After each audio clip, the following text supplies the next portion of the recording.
everybody. Thanks for joining us for On the Podcast. This is a short form episode podcast where we talk about random things and you listen to it while you're killing time on the pot.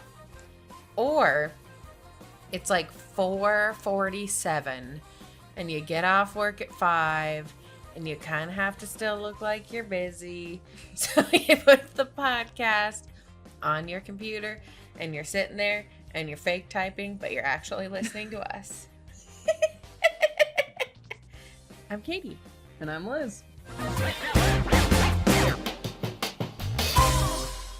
Bienvenidos, Katie. I'm learning Spanish. Hey, Katie. Hi, Liz. I'm learning Spanish. Congratulations. That's a good thing to do. Gracias. De nada. What are we talking about? Boy. So, Liz, you're going to think I'm obsessed with my friend Ellie because I've already spoken about her in another episode. A lot of stuff happened at that wedding. I don't think you're obsessed with Ellie. I think you either have one friend named Ellie or you have no friends and you made up somebody. So, at the end of the summer, we were at Ellie's wedding. We were all ready to go, and her dad walks in his suit, showing us off, and he buttons the top button of his suit. Yeah. And Ellie's... Sometimes, always, never. Wait, hold that thought. Mm-hmm. So he buttons the top button of his suit, and Ellie's mom is like, button the bottom one. And he's like, no. And she's like, why don't you button the bottom one? And he's like, just because. Sometimes, always, never. But his was 2 buttons. Always, never. And all of us kind of looked at each other, because I know that rule also, sometimes, always, never. But we all looked at each other like, why is this the rule? So we started Googling.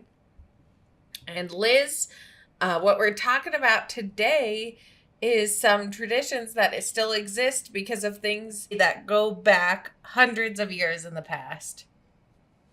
Whoa. So this sometimes, always, never thing goes back to a very fat King Edward VII, who ruled from 1901 to 1910. So Liz, King Edward was a very boisterous man. He would have a full meal at breakfast, a luncheon, some tea, a dinner, which was 12 courses, and then to top it all off, some supper. Honestly, sign me up. I don't know what the difference between supper and dinner is, though, really. So if it's actually, it applies only to the Midwest. So King Edward the Seventh was from Nebraska. Yeah. But dinner is technically lunch, and then supper is technically dinner. It's just that once you leave the Midwest, you created a thing called lunch. Cool, There's going to be an episode on it later. Cool. It's going to be a very short episode. So he drank a good amount. He smoked, quote, 12 enormous cigars and 20 cigarettes a day on top of all of that eating. So it's no surprise that he could not button all of his buttons on his coat. So because he was the king, he became the trendsetter, and everybody only buttons that top button now. I love that. I don't love that nobody else trendsetted with a 12-course meal for dinner. Yeah, let's start that up again. I'm down. Course 1. Course 1. Vanilla wafer.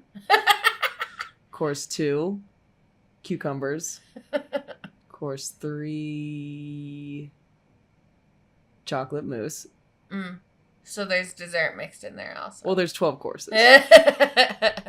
Okay, so the next one, you actually told me about and introduced me to, and it's something that I never really even thought about, but it has to do with the city of Barcelona. Well, yeah. So I told you about this because I myself have visited Barcelona, which is actually how you pronounce it, and I'm very well versed in Spanish.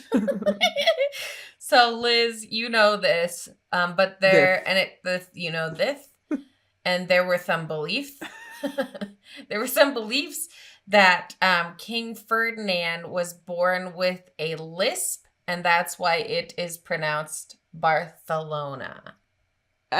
Honestly, I feel like from my history of children that I grew up with who had speech impediments, Ferdinand got it pretty easy. Like most kids who couldn't pronounce their R's were named Robert.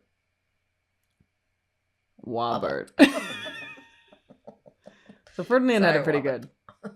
So turns out this one is just a myth. It is the Spanish pronunciation that factors into this and not actually the lisp that goes into Barcelona. Yeah. I speak Spanish fluently, so that's why I'm constantly lisping. So I was told by a Spanish tour guide that was the case while I was in Spain, España. And it's like everybody in Spain believes that. It's so funny that like those kind of fables become commonplace and everybody just accepts it as real. Yeah. Like the whole nation believes that Ferdinand had a lisp and everybody just like lisped because of lisped because of him. So the final one that I will tell you about is the handshake. We often handshake. We're handshaking right now. Each other. Our hands are embraced. You handshake when you meet somebody new. You do the pound. You do the explosion. You do the jellyfish. There's a whole thing behind it. A handshake is just kind of commonplace. You teach your dog to handshake. You teach your dog to handshake. Yeah. It's such a daily activity that you don't really think about it and like where it came from. So, Liz, originally historians believe that it became a practice of like conveying peaceful intentions between people, which it still really is that today. But we don't really carry around knives or daggers or things of that sort up our sleeve, at least not in regular everyday life. So that was kind of the purpose of it, was to bring your hands together, shake to see if anything falls out of their sleeve to make sure they're peaceful, you're peaceful, and we're all good. Do you know where Napoleon kept his armies? In his sleeve? In his sleeveys. Good one. Thank you. I walked right into that one. So, Liz, one of the earliest depictions of a handshake is found in a 9th century BC relief. It shows the Assyrian king pressing the flesh with a Babylon ruler to form a bond. Pressing the flesh. Such a weird description. It makes me think of like Play-Doh and the like little things that you would press Play-Doh through. Oh, yeah. Homer. Yep, cool. Yeah.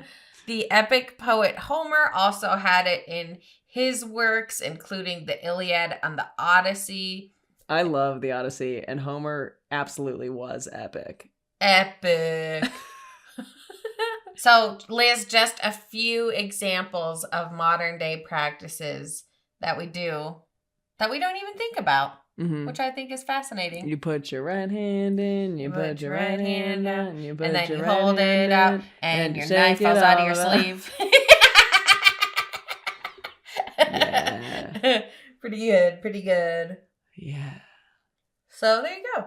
That's weird. I'm curious what other things we do that are because of kings and Homer. Because of fatty kings. Because of fatty kings and lispy kings. And lispy kings.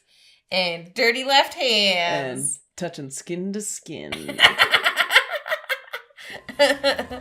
Well, Katie, we've talked about what's outside of our body. What the heck do you think is inside of my body?